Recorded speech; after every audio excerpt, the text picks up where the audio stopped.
So who is going to adopt the agenda of today? Honorable Orlando, and seconded by? Okay, thank you so much, Obaso. Thank you so much, members. We are just going to go straight to our deliberations of today. Thank you. Call them.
Good morning, everyone.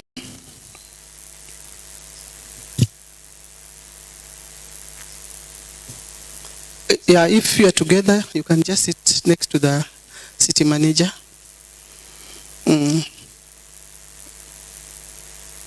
Okay.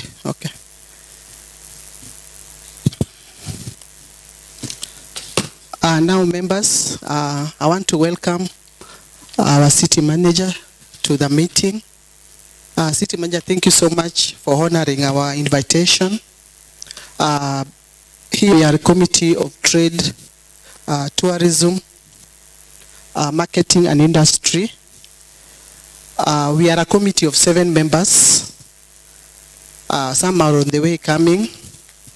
As you are aware, we have a very important exercise going on right now in our wards. They are attending CPROC.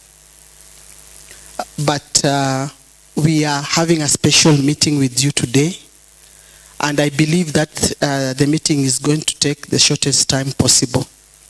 So we want to welcome you to the meeting, and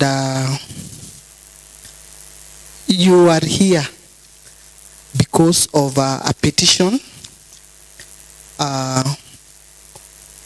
which was brought to the Assembly by the stakeholders of Kibuye Market. The petition was about leadership of Kibuye Market, the leadership of Kibuye Market Management Committee under the leadership of Judith Adhiambo Matengo. So before we go on, we are going to do a brief introduction. We are going to start from the other side.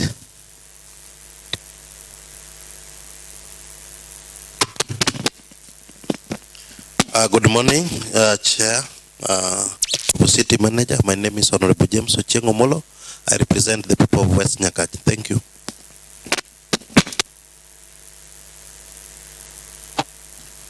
Good morning, everyone. I'm Honorable Eunice Orlando. Eunice Orlando is specially elected and also a member of this committee. Thank you so much. My name is Honorable Alice Wajawa Odek. I'm the chair of this committee. And we are going to introduce our secretariat. I think they can introduce themselves, starting from our clerk. Good morning, everyone. My name is Ben Abodha, committee clerk, assigned to this committee. Good morning, everyone. My name is Maureen Bogo, committee clerk in this.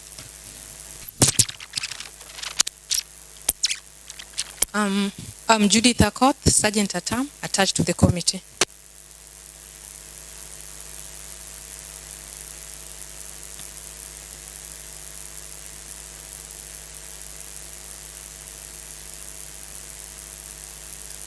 Thank you so much. So we are going to give you an opportunity to introduce yourself.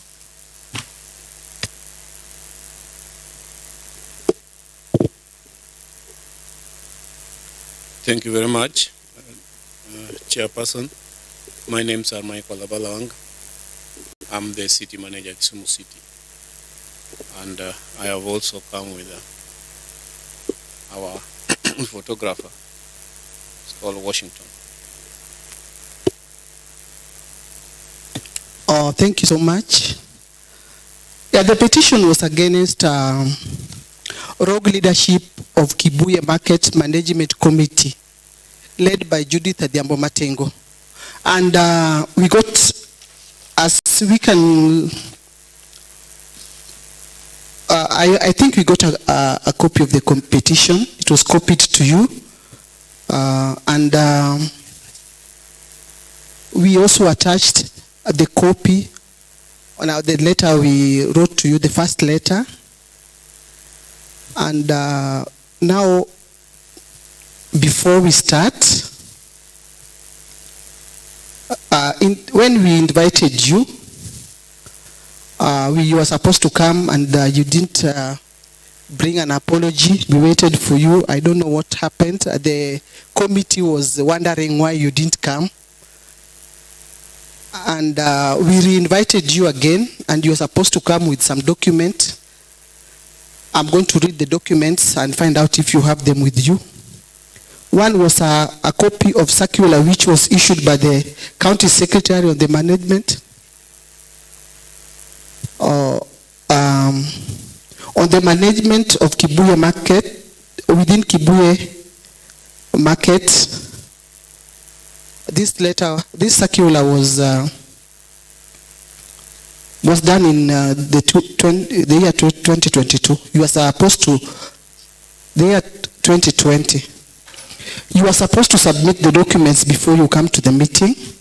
Another one was a copy of the memorandum of understanding on the management of abolition block at Kibuye Market, signed between the city of Kisumu and the management committee. Another document was a copy of the guideline for the market management committees. Another document was a copy of the notice of election of top management committee of the Kibuye Market, which was done in January 2020. So we wanted to find out if you have these documents because you are supposed to submit them before you come to the meeting. And if you have them, maybe we can hand them over to us.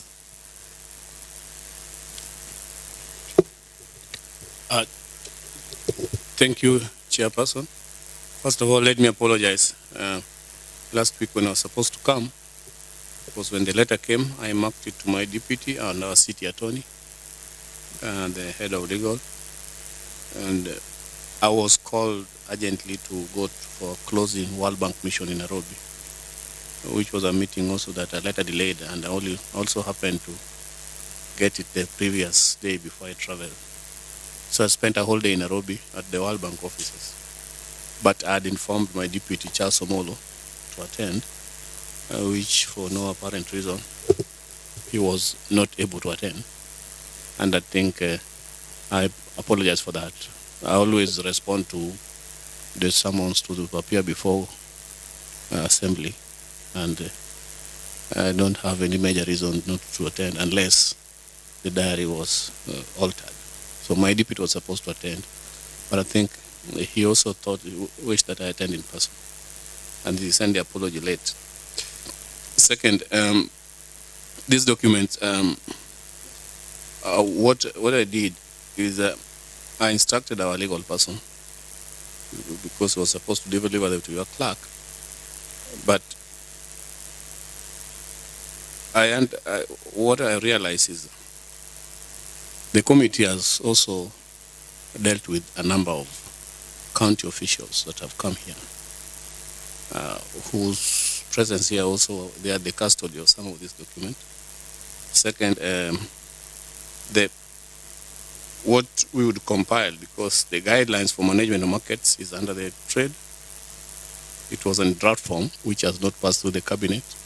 So it's not available as of now until it's complete, and it's something that has to be done jointly with the committee.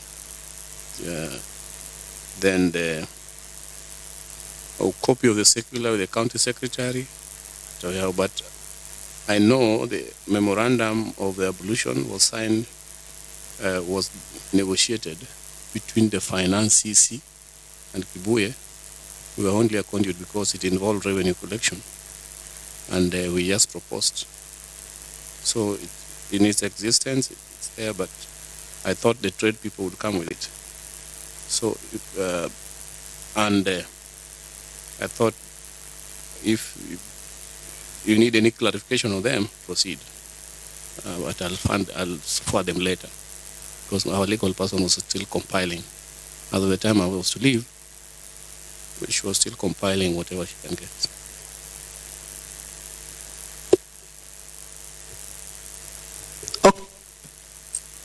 Okay, thank you. I'll take this opportunity to give one of our honorable members who have just come to introduce himself.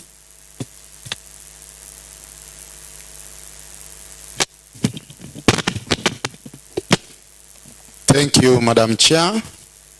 And I also take this opportunity to welcome the CM, Honorable Bala, who is my friend also. My name is Honorable Benson Ambuti Adega. I'm a member of County Assembly representing Kajulu Ward. Feel most welcome.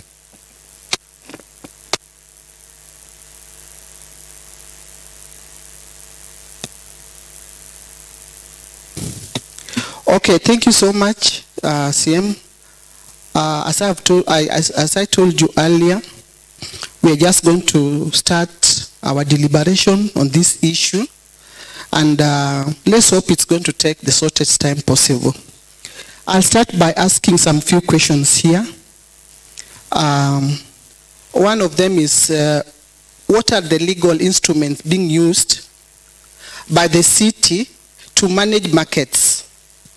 What are the policy guidelines used to establish existing markets, market leadership in Kibuye, Uhuru Market, and other markets in the city?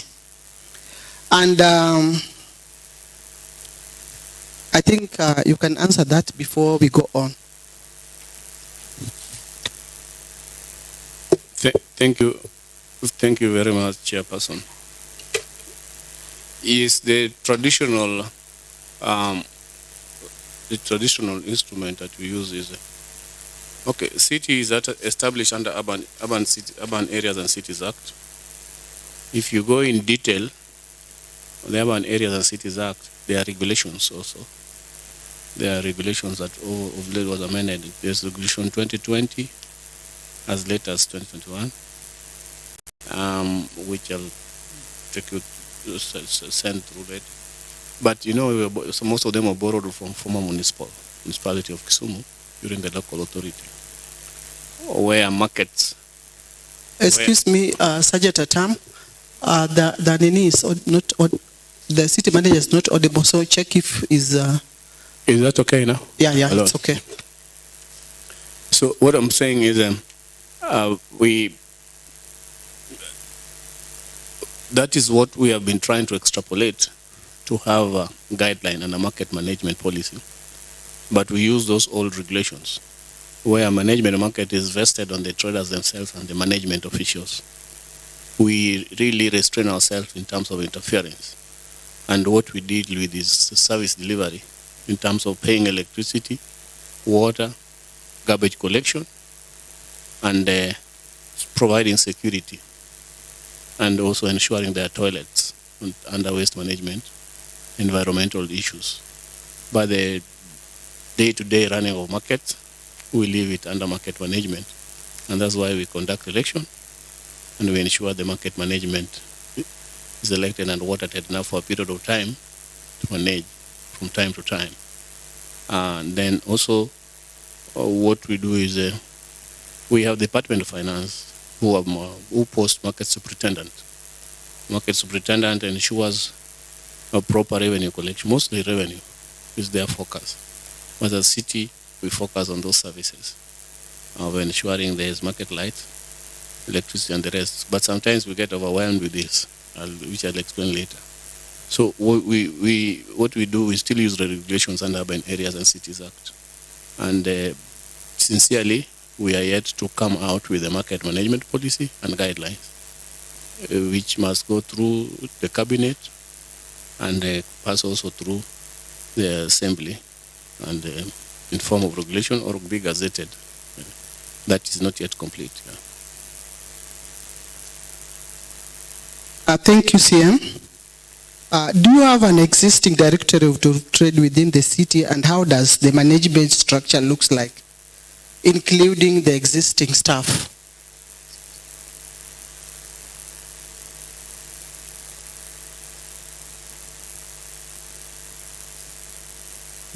So the members, you are going to react when you are going to combine the two questions, then you react on the two. Yes, thank you.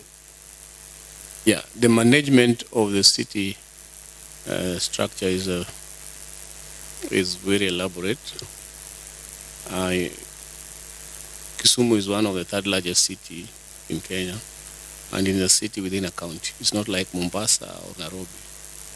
Mombasa is a city county, Nairobi is a city county. But Kisumu and Nakuru counties are cities within a county. And the management structure is very elaborate under Urban Areas and Cities Act. There's a management board, and there's a board secretary, then there's a city manager, then we have heads of department under the city. The term of the board that is currently, is not currently there. It's being reconstituted because the last board term expired. We are going through that process, yet to complete. The heads of department, under trade, we had the head of department for trade, which was now Bovin Sochieng, which was promoted to go to be chief officer in Department of Trade. And now we have identified somebody to be acting position, which we have forwarded the board. Meanwhile, we are strengthening the institutions. We have different heads, environment and waste management. We have a head of city engineer. We have head of finance. We have almost at least 12 heads of department, including trade. So the trade one, we are transiting in now from Bovins to another person. But meanwhile, currently, our deputy city manager, Charles Omolo, is the one who stepped in for Bovins, head of markets. So we have the Department of Trade and Markets. Thank you so much, members. Anybody who has a... Thank you.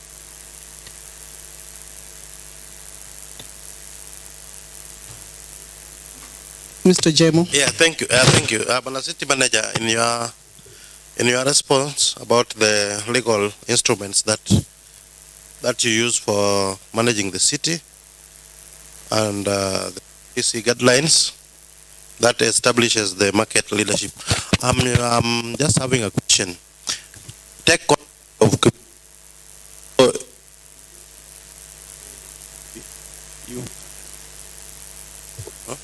you had an election and you elected the market officials who are now having the mandate to run day-to-day of market activities, leave alone the revenue bit, which is done by the CCM Finance. I think that is aside. So we had an election and we have established a market board or market committee running in Kibuye. Please confirm that if that is the case as per Kibuye. Yes, we had an election. and there's the committee, market committee elected running the market now.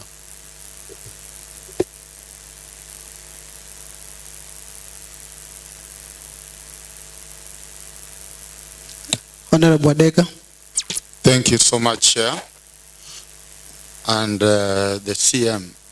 The committee received a copy of an MOU between City of Kisumu and Kibuye Market Management Committee on the transfer of management of ablution block and collection of revenue from the ablution block. The MOU was signed on 31st October 2022. The agreement was signed by City of Kisumu Manager, witnessed by the Director, Market and Trade, on behalf of the City of Kisumu, and Chairman of Kibuye Management Committee on behalf of the Kibuye Management Committee, briefly explained to this committee why the transfer of collection and expenditure of the revenue was transferred to the traders, being that these roles should be carried out by the county government. Kindly, you can explain to us how the transfer was done. Yes, now, when after, traders were out of the market for some time when the market was being upgraded. So there were toilets, new toilets that were constructed there, around 5 of them. So initially, when we opened the market, the revenue superintendent was collecting money from those toilets. And then the money was not plowed back. Then this toilet stalled because there was no water, there was nothing, and they became dirty. So even paying of anybody to wash toilets was a problem. Paying of water and cleaning those toilets was a problem. We tried as a city to post cleaners there. They could not manage. Kibuye is a highly populated, it's a densely populated market. And the traffic to the toilet was high. And there's a day I went there and I realized the toilets, they were fecal matters as far as at the doors of the toilet, and they were not toilet anymore. So the process of processing money through bureaucracies of government institutions to go and then maintain toilets was cumbersome. And I realized it's not something we are going to manage. So the market management requested that, fine, why don't you give us the markets to manage? Then they described the form of which they wanted to manage the market. And then, fine, they made a proposal. So the proposal they made is not a revenue collection, per se, because they are collecting revenue from traders. But this is a facility within it that anybody can come and manage. Because we had thought of outsourcing management of those toilets. But outsourcing management also means payment. So what we decided is we leave the market, the management of those toilets with the market management committee, with an account they open, and if they get the money, they plow it back to maintain the toilets to be clean. They can pay water for that, they can pay electricity, and they have also money to pay the garbage. And then, once we agreed on that, we forwarded the same we were talking about to the CC Finance to see how they could negotiate what they get from the toilet. Because that now is not within our purview of revenue collection. What percentage they retain and what percentage they should use to maintain the toilets. And so far, the toilets are clean. And so far, the garbage collection in Kibuye has improved. And even sometimes when we are badly off, they have repaired our garbage collection truck. So I think there's a good model that other markets should borrow. Let the management committee manage those toilets. And even in Tichwa, they are doing the same, an old toilet. So that's true, that MOU is signed, and they are doing that. So what I don't want to get involved in the quarrels that arise in that money as they collect it. We have tried to keep off. But what we have supervised is, are the toilet clean? Are the water, are the plumber repairing anything? So it's true, it's there. Thank you. Any Honorable Lando? Thank you, Chair. I also want to give my question, but my worry is that our manager never came with the documents that, city manager, with the documents that he was to come with. And this, my question, will need maybe a document to prove whatever question I'm going to put across. According to the guideline on the market management committees, it states that during election for the market management committees, a notice of elections to be issued, a notice of election to be issued. Did the department issue a notice of election done on 26th January 2022 to the traders in the market? And if yes, produce a copy which outlines the date and venue of elections. Thank you. Thank you, Chairperson. There's a circular. My city attorney will deliver it to the county attorney, to the clerk. Honorable City Manager, you are not audible. Thank you, Chairperson. Yeah, there was a circular. I told you the circumstance of which I was coming. My city attorney, the brother died. She wasn't in office, and I didn't want to miss this committee. But I certainly can assure you that there's a circular which will be delivered. I'm going to give instruction to be delivered to the clerk. There was a circular issued. It was a notice of 21 days and how election was to be conducted, and it highlighted everything and how election was to be conducted. Thank you so much, City Manager. So maybe you can let us know when you are bringing this document, because we have guidelines, and this issue is supposed to get start writing report on the same.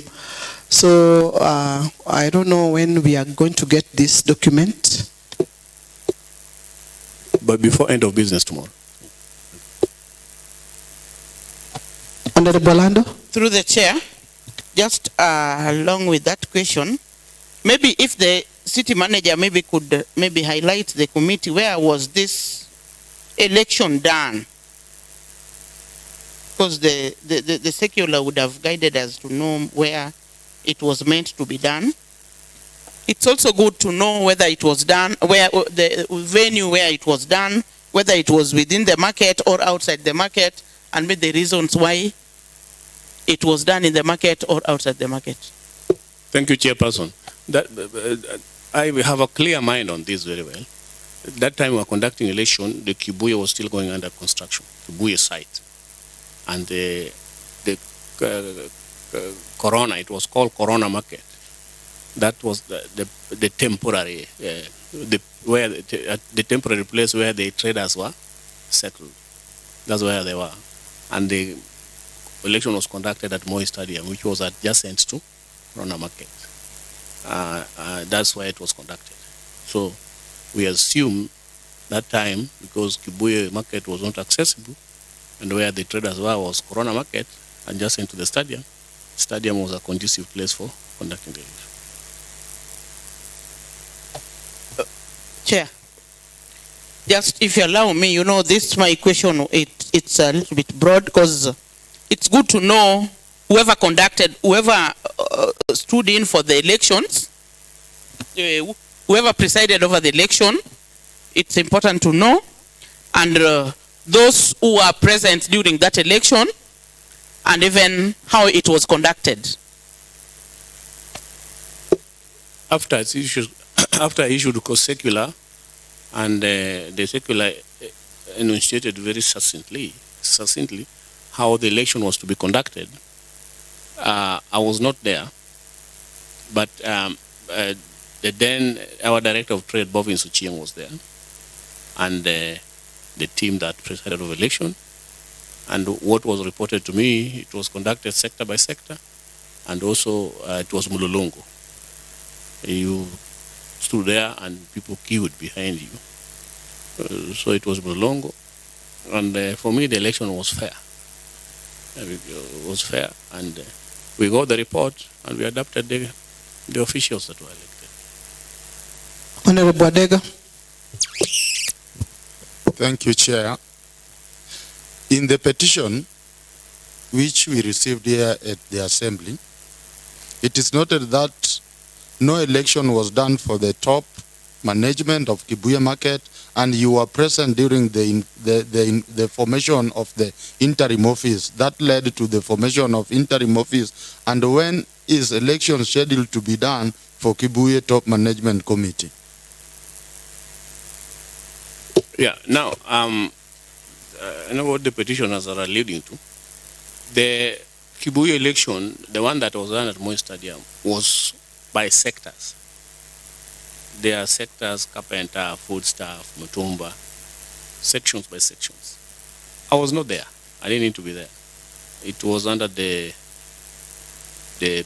jurisdiction of the Director of Trade that time. Then, after that, we had a meeting where all the sectors of people who are democratic elected showed up in my office. I had a meeting with them. So I had a meeting with them, then I told them, look, you people go after 7 days, because Kibuye, as we now need the new market policy, will require an apex of management committee with a leader of them. So they deliberated among themselves, they came back, and now what was there is the biggest sector with the people, food staff. Food staff is Nyanya and the rest. So, and the carpentry, they had a lot of conflict. It's like they kept on push and pull. Carpentry department, sector, and the food staff. The population and the market share and the way they wanted to occupy the market. So I charged Bobbins, the Director of Trade, and Charles Omolo to sort out the issue. So that's why now, that's how we came with the management committee, with the chairperson of the management committee.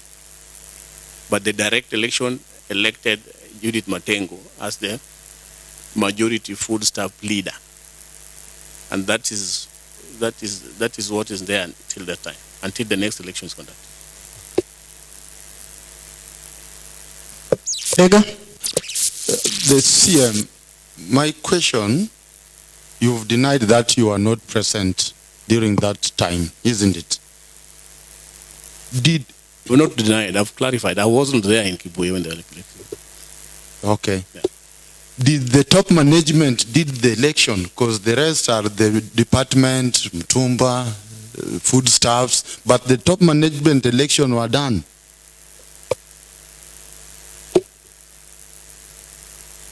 You know, there's no need for top management election. But we use the election that were done in Kibuye, because food staff are the majority, and all other sectors, after I elected their sector members, now all our sectors, the person who was elected with the majority votes in Kibuye became the chairperson, just like before. Because even before Nyaramba came in, there was a chairperson, Mary Agala. Chair, kindly. Go on. I come from Kajulu, and I'm one of the traders in Mamboleo.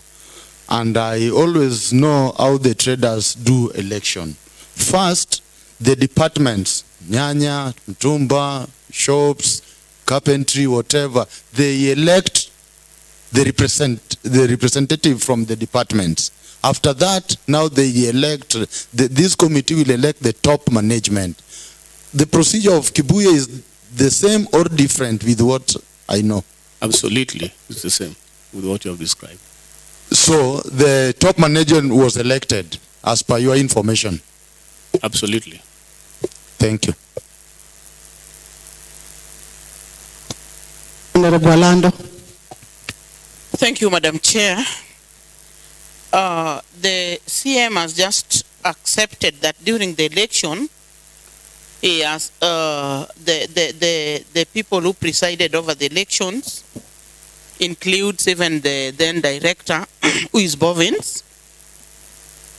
And I don't know whether I did not got it right, because we even, just as the same way he said, we met the Department of Trade and we got their sentiments and the information they gave us. And again, the CM is saying that the Kibuye people elected a chair. At the same time, he's saying that there was no election because they normally give the person who is elected with a number of votes from his or her sector. In other words, he's confirming that the current chair was never elected by the committee members who came from different sectors, but he was given the chair, being that he was elected with a bigger number of voters from his sector. The chairperson, I think that's a little bit misleading. Yeah, I think Adega really brought it far. And let us adapt. The process took what Mheshimiwa Adega is saying. There were sector elections. But what I said, in Kibuye, the food staff are the majority. So when you do election for the food staff, it's like the whole market is participating. Then the committee meets and elects their chair. That is the process they did. Okay, now we are talking about two elections here. There is sectoral election which was done in Kibuye, the Mlolongo one, where the food staff sector elected their chair lady, who was Judith Adhiambo Matengo. So you are telling us that after all the sectors have elected their chairs, all their officials, they come together and then they elect another chair for the market management committee, the top management chair. Is that what you are telling us? That's what ought to be done, and all the markets, and that's what I told them to go and do. Yeah, and then they had I've stated clearly that the committees themselves had a lot of internal conflicts during that time. It was originating from the carpentry department, who felt that I think there was a competition between the two of them.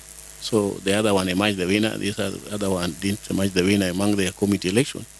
And what I didn't want a lot of fracas. So I told them, look, settle down. One take the chairperson, one take the vice chairperson, even if you lost. And that's what was done. The election was done. They elected themselves. They came, and where was this done? They did it in Kibuye, and they came to my office to ratify it. They did it in Kibuye, and then they came to your office to rectify. Yeah, I remember meeting all of them. All of them, they came to your office? Yes, yes. And did we have any trade officer or somebody? Because you are saying that you are not there. Was there any official, county official who was with them? When they came to my office, I was there. You were there? Yeah, we were with Bovins. You were with Bovins when they came to your office? Yes. When they brought the chair who they had elected amongst themselves? They came first time, they could not agree because the carpentry department was still opposing. So I told them to go back and redo the election. So they came back, although the carpentry department was still not satisfied, but now they had elected the current chairman. So what I said, for them to have a win-win situation, I said, look, the person who became number 2 becomes the vice chairperson. That's what I did. Thank you, Chair. If you allow me, to the CM. Are you aware that the election of Kibuye was not done officially, but they had the interim office? That is a very confusing question. I don't know at what level. Because what, Chairman, I want us to understand is, let's go through this process. Because that's why the policy is stuck. Because we need to clean up the electoral system of the markets. Now, election at Kibuye sector elections were done democratically, sector by sector. And that day was a day for election.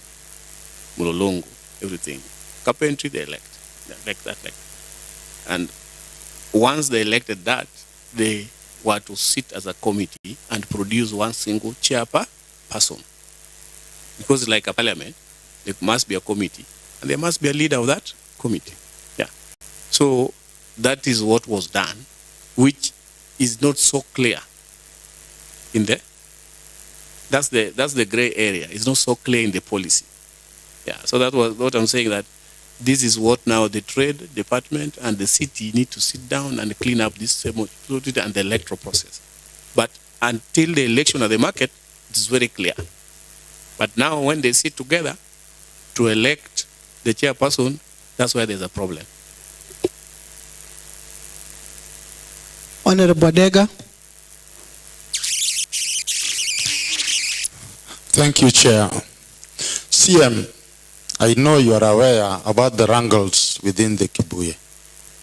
What is your take? Or which advice can you give? Because we don't want war within the city. We need a peaceful market. And remember, Kibuye is the largest open market in East and Central Africa. And when there is wrangles every now and then, placards, war, even death can come on there.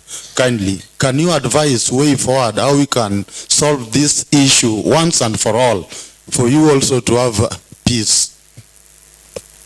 Chairperson, now I think you have hit the nail on the head, because all the other things we're discussing, it comes to this question. The wrangles in Kibuye. Chairperson, I want to isolate issues in the wrangles of Kibuye. And you give me time to go through issue by issue. And then I'll give my proposal way forward. Issue one is there order in Kibuye or not? Issue two, are the services required by the county government to be given to traders in Kibuye available or not? Issue number three, are we supposed to restore order through an election, or how should we do it? So issue number one, Kibuye. There is order in Kibuye. It's a very controversial market. There's order in Kibuye, and in every society, there must be disgruntled forces. And in every marketplace, there must be lack of satisfaction. Our own assessment as a city, as of now, there's order in Kibuye. Kibuye is the only market where you can leave your things and go sleep and can't find your nyanyas intact. Kibuye is the only market with proper garbage collection system. Kibuye is the market where toilets now have water and the sewer system is organized. Kibuye has the best security. Kibuye is a market which cannot stay without electricity for a week. 2-3 days it is there, and it's at the best flat price. So at bare minimum, Kibuye market is operating. Kibuye, as per the governor's flagship project, it was to be done in 3 phases, and it had to gobble almost 2.5 billion. So what has been done in Kibuye is just a scratch of the surface. We have just dealt with phase 1, which World Bank has done. And we are hoping in the next World Bank phase, we do phase 2. You see, there are still places that are open air, dusty areas and all those areas. Those are shades that are yet to be done. The plan for Kibuye is to, along the fence, to have over 1,000 modern stalls and have other 500 stores and have a store at the space remaining. So it's a place that we must restore order, and so that the World Bank is convinced they can put more money from next year. Kibuye is a market where people claim that they have title deeds, and they even take us to court. It's a market where we have to do right to anti-corruption to come and file a case and join with us to restore the land in Kibuye. It's a place where land was grabbed before, and it's a place where people had taken title deeds to take loans with. So all this in Kibuye we have tried to restore. They might have internal conflicts for the last few years, 1 or 2, but there's order and the market is operating. Kibuye is open air market that we don't allow any permanent structures until the market will be completed. So these are things we must control. Now, coming to issue 2. Issue 2 is, are we delivering services? You see, the city is semi-autonomous, but we still have our finances and management issues from the executive. So getting direct access to money to deliver prompt services in Kibuye is very difficult. In every market, not only Kibuye. Because in the normal traditional way, we should be able to comfortably collect garbage. We should be able to comfortably manage all the company. But I've realized there are duties that we have to shake off as a city. It is difficult to run toilets. Many of us can tell you. Now, since we handed over markets to Kibuye Management Committee, they are utilizing the resources from the toilet very well. That is the center of controversy. I have studied where committees are managing markets. You remember there was a toilet in Bus Park, our managing toilet, appointed with the Bus Park, which are to demolish. Because the toilet was constructed by the county government, but it's now became personalized by a gentleman called Abiona. So he was taking the money, collecting the money. It was a personal property. So there were a lot of controversy. People wanted to kill each other there. So we had to bring down the toilet to have peace. Now, there was near Patel where we diverted Matatu sectors. There are boys who came there as a committee that they want to put up those Manamba as a toilet. Once they put up a toilet, it was taken by Otiende, overtaken by Otiende. And the two sons killed each other there with a knife, just because of that toilet. So the center of controversy in Kibuye is the toilet money, because some committee member wants to borrow it, to use it, some people want to use it. And that is what is happening in Chichwa and Ojinokeo. There's a toilet in between there, a very old toilet. So they have formed themselves into circles. This week, this one collect, and they divide the money among themselves. Another one, so I said, I'm going to bring this toilet down, because it is old, it can't be repaired, and the money you receive from there, you can't plow it back. But the system of Kibuye, the management has managed to keep that money so well, manage it so well, and not distribute it as the fellows want it. Everybody is hungry there for that money. And the committee, I'm confessing to you that if you dive deeper to the problem of that market, is the toilet money, which for me, the management is struggling to manage well, because we have monitored how they manage it, and we have how they manage it, but every time they meet, they want to share the money, which we can't allow them to do that. Second, on the final issue, there was election in Kibuye. As we sit here, those members who were elected, election was conducted. The IBC is not existing now. There's a committee to revise the IBC. Whether you are elected wrongly or not, there was election. So you can't be removed from your office until you complete your term. I can't open a tradition of calling ad hoc elections. If there are people interested in their position, election was done, let them campaign. When the time comes to occupy that office, let them campaign. Yeah. But I cannot be calling election after 1 year, 2 years. That's not how management can be. Even now, we might complain President Ruto rigged the election, but we have to wait for 5 years. How will you remove it? Because he was elected and declared the winner. So election Kibuye was done. Those people who are elected per sector were elected. They are the winners. So if anybody wants their position, to wait until the next election time. But there is political conflict in Kibuye that members should not be dragged into. Kibuye is rich in vote hunting, and Kibuye is rich in political interest. It will start with the succession of the governor's position, and it will go down to MP and MCA. So I will try to avoid the political interest in Kibuye, because what I've told the committee, you need to be as neutral as possible. Recently, you saw what happened there. People shot guns in the air because there was a fundraising institute for a bus. So politicians paraded themselves there. They were competing for attention. So every group wants to invite a politician. And if I'm here and I'm a politician, and maybe one of the officials I feel is not supporting me, then those officials come to me, remove so-and-so. That's not how things are done. They remove so-and-so because this one is not supporting me.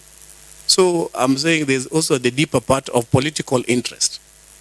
But my observation for a way forward, let us dwell on reviewing of the election guideline policies for all the markets and use that one during the next election.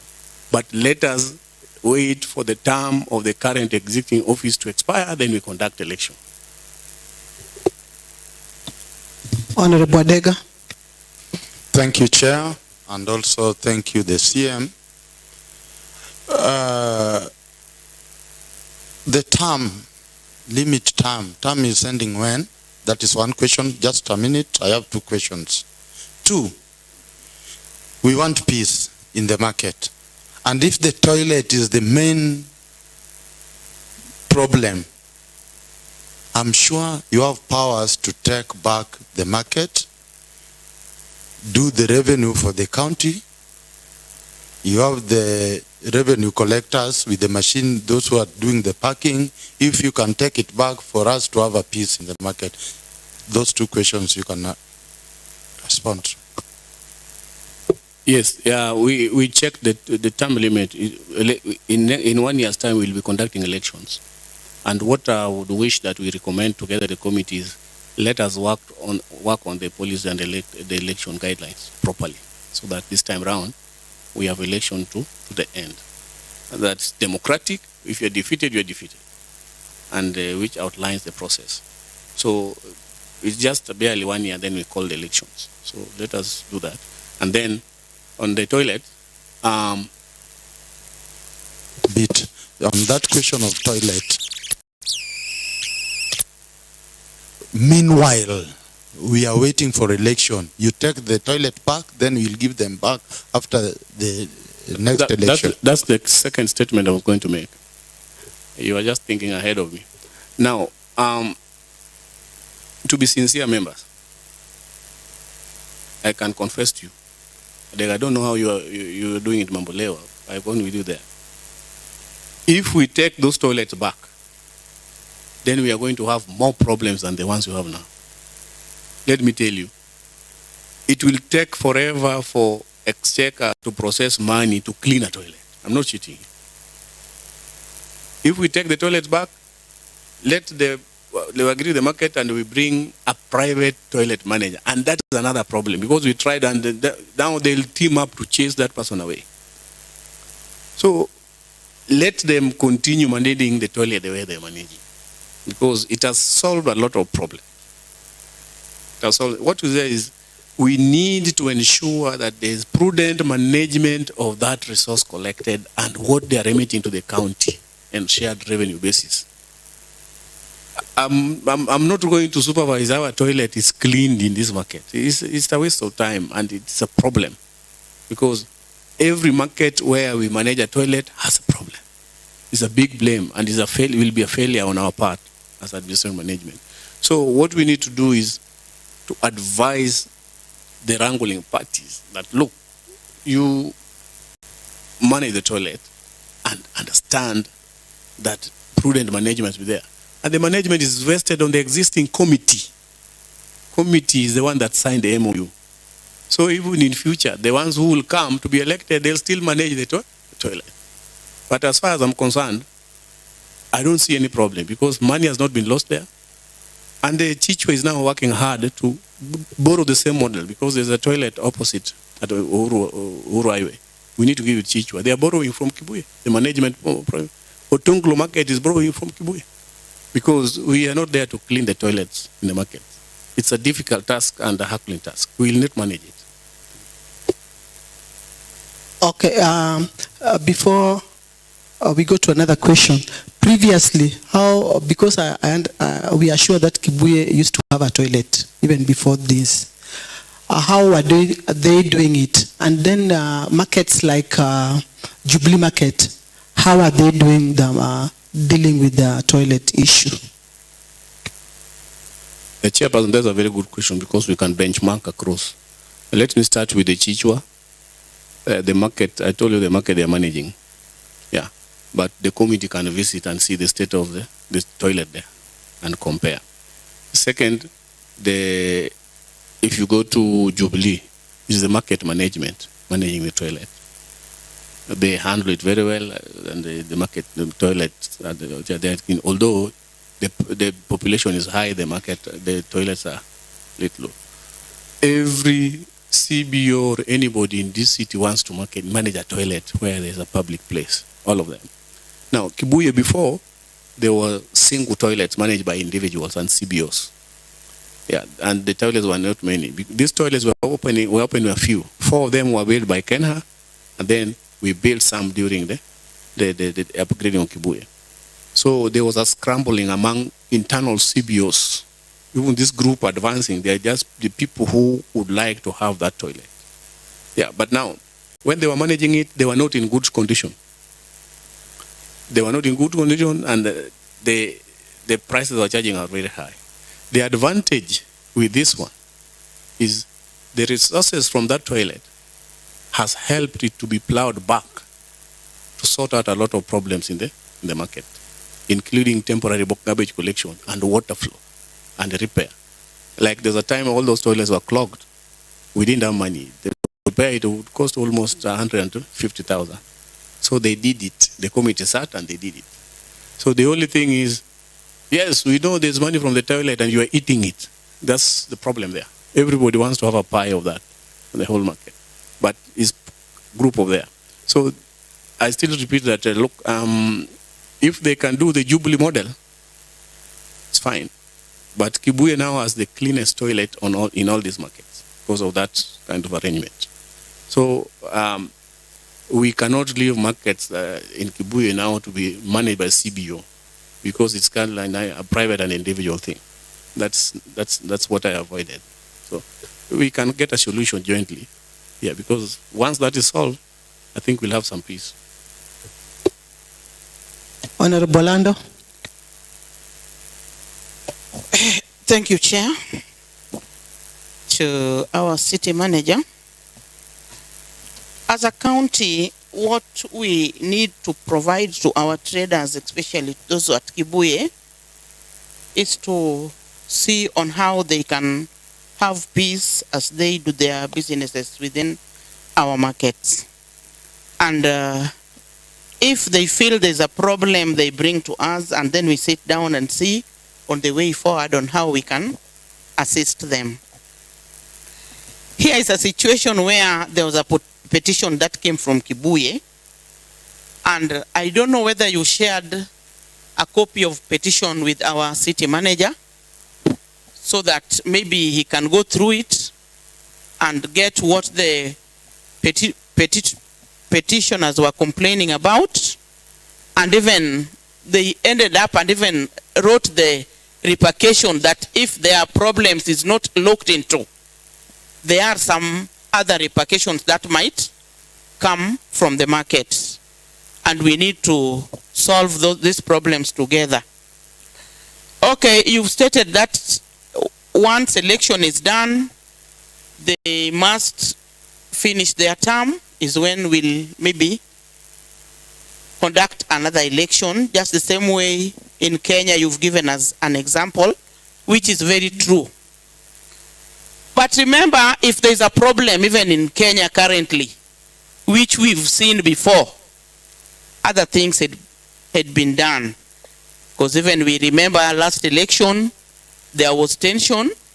It forced the leaders of this country to sit down and see on the way forward. Even currently, we still have problems. We cannot be rest assured that the current government might go the same way they are going for 5 years. That one maybe just for by the way. But as a county of Kisumu, if one of our markets or any of the markets within the Kisumu is having a problem, we need to sit down and see on the way forward. The petitioners were saying that the election was not done and it was an interim. According to you, you've confirmed election was done, even though you said you were not present when it was being done. Again, they listed a number of problems that they are going through within the market, and they finished by saying that if those problems are not looked into, the repercussions will be A, B, and C. So if there is a problem and we want to assume that the elections had been done and now we need to wait for their term to finish, is when another election will be done. What of if we leave it that way, then these problems, the repercussions they are talking about, crop in the market. And we as the Committee of Trade, we were given the petition, we sat on it, we shared with the different departments that were concerned, nothing was done. I don't know whether you are seeing that. How will we handle that problem now if we go out of our hands? Thank you. Thank you, Chairperson. Kibuye is not the only market where we have faced problems. Recently, there was the new Otonklo market, the problem, and I had to go there with the trucks to demolish a few things on people writing funny petitions to my office because we had to put order in markets. Chichwa the same. And they kept on complaining until the term came and the elections were done. We have new officials. Ojinokeyo is the same. So the problem is, if I look into these petitions, there are a lot of malice, malicious issues around here, because like somebody is proposing that abolition block to be taken back to their sectoral traders, because fellows in the carpentry want to run those abolition. They'll eat the money. That's what they're chasing. We have assessed because that's what they were doing before. The fellow there, I know, before, even in the Corona market, they were selling space to build a stall for 4,000 even to traders. So it is a question of how somebody wants to eat. And second, there's a lot of political interest and push. Internal political competition that I should not encourage in the markets. People who are pushing these fellows to write these things are politicians. Some of them are here in the assembly because of their own internal conflicts. And people competing for the succession of the governor. Some of them are work with them in the executive, some of them are their politicians. So I can't be pushed by politicians to do things on behalf of people who want to plunder the market and eat money for toilets. Because administratively, just a second, Chairman. What I'm trying to think in is, let him just finish and then you'll react. Yeah. Chairperson, just protect me. Okay. You can let him speak, please. House of Order. If the CM is sure and is mentioning some politicians, some of which we have in the House, I think there's nothing which really drags you from telling us. It is James Uchengo Molo, it is Eunice Alando. Just tell us, because we know there are 47 members in this House, so that we can be abreast of what is happening. Some of us don't come from there, we come from far. Thank you. Chairperson, I plead the honorable member, but just let me protect myself from another swords of Damocles. I'm just trying to generalize, but even you, if you investigate, if you go there and dive deep in your investigation, you will realize there's a lot of competing political interest in that market. Because as Honorable Adega said, this is one of the hugest markets that serves East and Central Africa. It's a hunting ground. There's a population there that every politician wants to control. And people must find that I need my people in that committee for me to succeed politically. And that is part of what is there. But I agree with you that we can see the bare minimum we can negotiate to take. The bare minimum which is doable. One, let us focus on having a proper market guideline for Kibuye and a proper democratic watertight electoral system and a proper management policy for resources of the market. Because if you tell me to take the toilet back and give to sectorial, then it is extension of a problem. Because if I give the toilet to carpentry sectorial, or I give to foodstuff, or I give to Mitumba, is that really feasible? I don't think it's really feasible because we are escalating a quarrel. Yeah, so even if the current system of managing those toilet resources is not working, but there must be at least an assurance of improvement that the money is used for intended purpose of paying water, paying plumber, at least extending garbage collection, security people, vigilante who are there, who are guarding properties. Markets are robbed every day, except Kibuye, because those vigilantes are paid by that money. So I agree that let us recommend to have a bare minimum of negotiated outcome. But let us stick to completing this policy and having a very proper electoral system before we call any election. Because if we call any election with the policy in place, we will still go into problems. Because there's still another group will emerge. Yeah. And when committees are elected, let us ensure there's political neutrality and no harboring of political ambition or affiliation yourself to any politician group, because that brings problem. Because Abala Wanga wants to be governor and Madam Alice also want to be governor, then I feel the market officials are allied to Madam Alice. Definitely, I'll try to interfere because they are now believing Alice is the person to watch. And me, I'm being left out, and Kibuye has 10,000 voters. And all they are just small things we can handle. So I agree. Let us see what are the bare minimum in this petition that we can agree upon to tackle. Now, according to what you've said, City Manager, I think there's a very, very big gap in policy. And you have also said that we cannot do much without these policies. How best do you think we can do it, and how long is it going to take? And you have also mentioned that the management committee, their term is ending next year. How long was it supposed to be in place? The term of office is 3 years. It's 3 years. So some people propose, let us reduce it to 1 year. Some people propose 2 years. So when we do this policy now, we can. And we are hoping we get a little support from World Bank, UIG, in institutional management. So together with the committee, when the money comes, we can call a retreat and do city engagement with the traders themselves. not for only Kibuye, but for all the markets within the city, so that now we have a very watertight policy and guideline document to guide all these things in the market. And we can do it together with the committee, including the getting a few experts here and there. So it can take us 3 months. I think by February it can be ready, and then we pass it in the cabinet and it brought the assembly to be adopted. Any other issue on the members?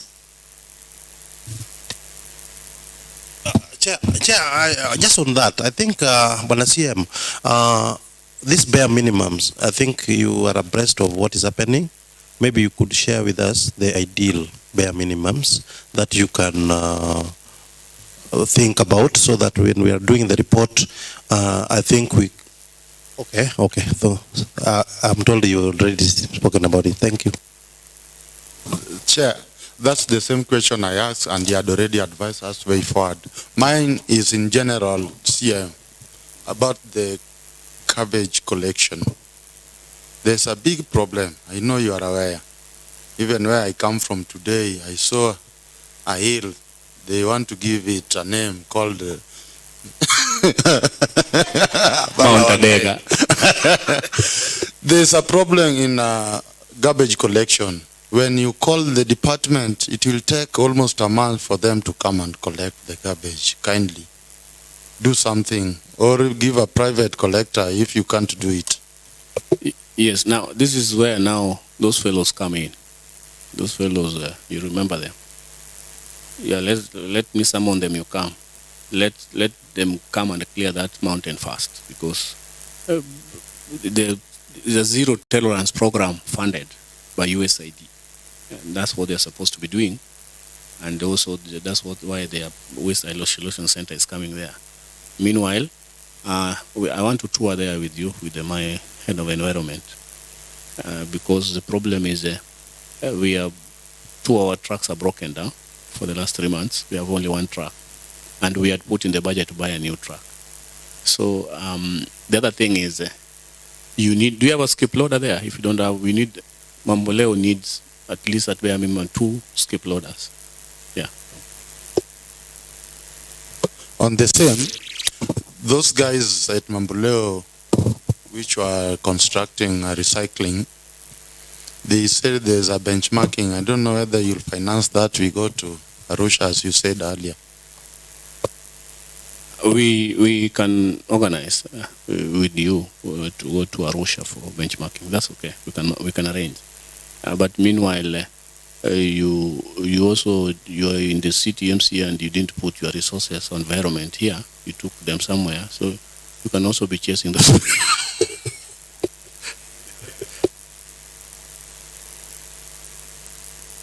Thank you so much, honorable members. Thank you, CM, for this very, very, very important deliberations. And we are here to work for the people and to make Kisumu better under the leadership of our governor, Professor Peter Anyang' Nyong'o. And we are representing the people on the ground. If they have an issue, we have to come together without witch hunting and come to a proper conclusion. I'm so grateful, and I think we are going to write a report on the same and fast track the issue of the policy document. So we are depending on you. As Assembly, you know, if you get some donors, you can call us, and then we work together on the policy. Because now this is the gap, and this is where we are stuck now. Without the policy, we cannot do much. Even the election cannot be done again, and even those other issues, there is nothing we can do about them. But if you put them down in the policy, and they are really clear, then we'll be able to sort out all the issues once and for all, not only in Kibuye, but all in the markets and in the county. So thank you so much, honorable members, and CM. Have a good day, and may God bless us, all of us. Thank you.